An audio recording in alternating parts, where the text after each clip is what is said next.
வித்யா சொன்னாலே விக்னேஷ் கார்த்திக்னு மறுபடியும் இந்த ஹாட்ஸ்பாட் டூ மச் படத்தில் ப்ரூவ் பண்ணியிருக்காரா? இந்த படம் எப்படி இருக்கு அப்படிங்கிறதெல்லாம் நான் சொல்கிறேன். நான் ஸ்ருதி பாலசுப்ரமணியன். ஆரம்பிக்கலாமா? ஹலோ. யோ, யார் யா நீ? விஜயகாந்த் ஜெயந்தி அந்த கால் பண்ணி வெறுப்பேத்திட்டு இருக்க. போன வையா. விஜயகாந்த் ஜெயந்தியா? இன்று விஜயகாந்த் ஜெயந்தியை முன்னிட்டு தமிழக முதலமைச்சர் சிவகார்த்திகேயனும் எதிர்க்கட்சி தலைவர் விஜய் சேதுபதியாரும் விஜயகாந்த் சிலைக்கு மாலை அணிவித்தனர்.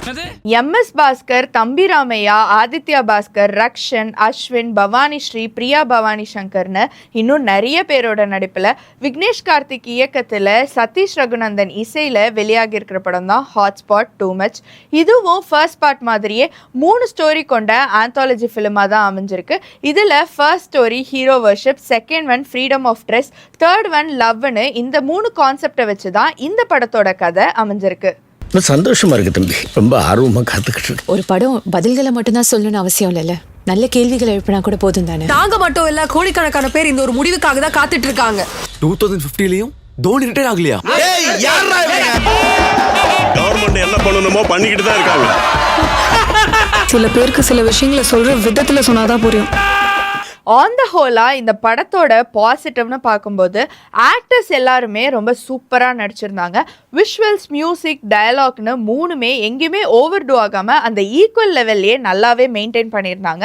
அதே மாதிரி ஜோக்ஸ் அண்ட் ட்விஸ்ட் எல்லாமே காமனாக ப்ரெடிக்ட் பண்ணுற மாதிரி இருந்தாலும் நிறைய இடத்துல நல்லாவே ஒர்க் அவுட் ஆயிருந்துச்சுன்னு தான் சொல்லணும். சமூகத்தில் நடக்கிற ஒரு காமனான விஷயங்களை இந்த ஜோவியலாக ஒரு புது கான்செப்டில் சொல்கிறதுல விக்னேஷ் கார்த்திகா அடிச்சுக்கவே முடியாது அப்படின்னு சொல்லிட்டு மறுபடியும் இந்த படம் மூலியமா ப்ரூவ் பண்ணியிருக்காருன்னு தான் சொல்லணும்.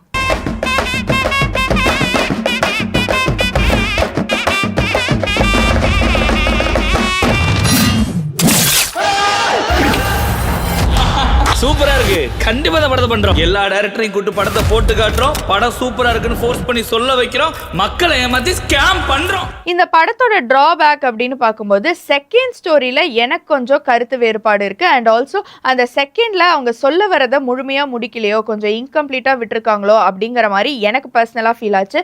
மற்றபடி ஓவராலா ஃபர்ஸ்ட் மாதிரியே சேம் கான்செப்டா இருக்கு அப்படின்னாலும் செகண்ட் ஒன் எனக்கு நல்லாவே ஒர்க் அவுட் ஆயிருந்தது. எனக்கு ரொம்ப பிடிச்சிருந்ததும் கூட. நல்லா ஜாலியா ஒரு படம் பார்க்கணும் அப்படின்னு நினைச்சா ஹாட்ஸ்பாட் டூ மச் ஒரு நல்ல சாய்ஸா தான் இருக்கும்.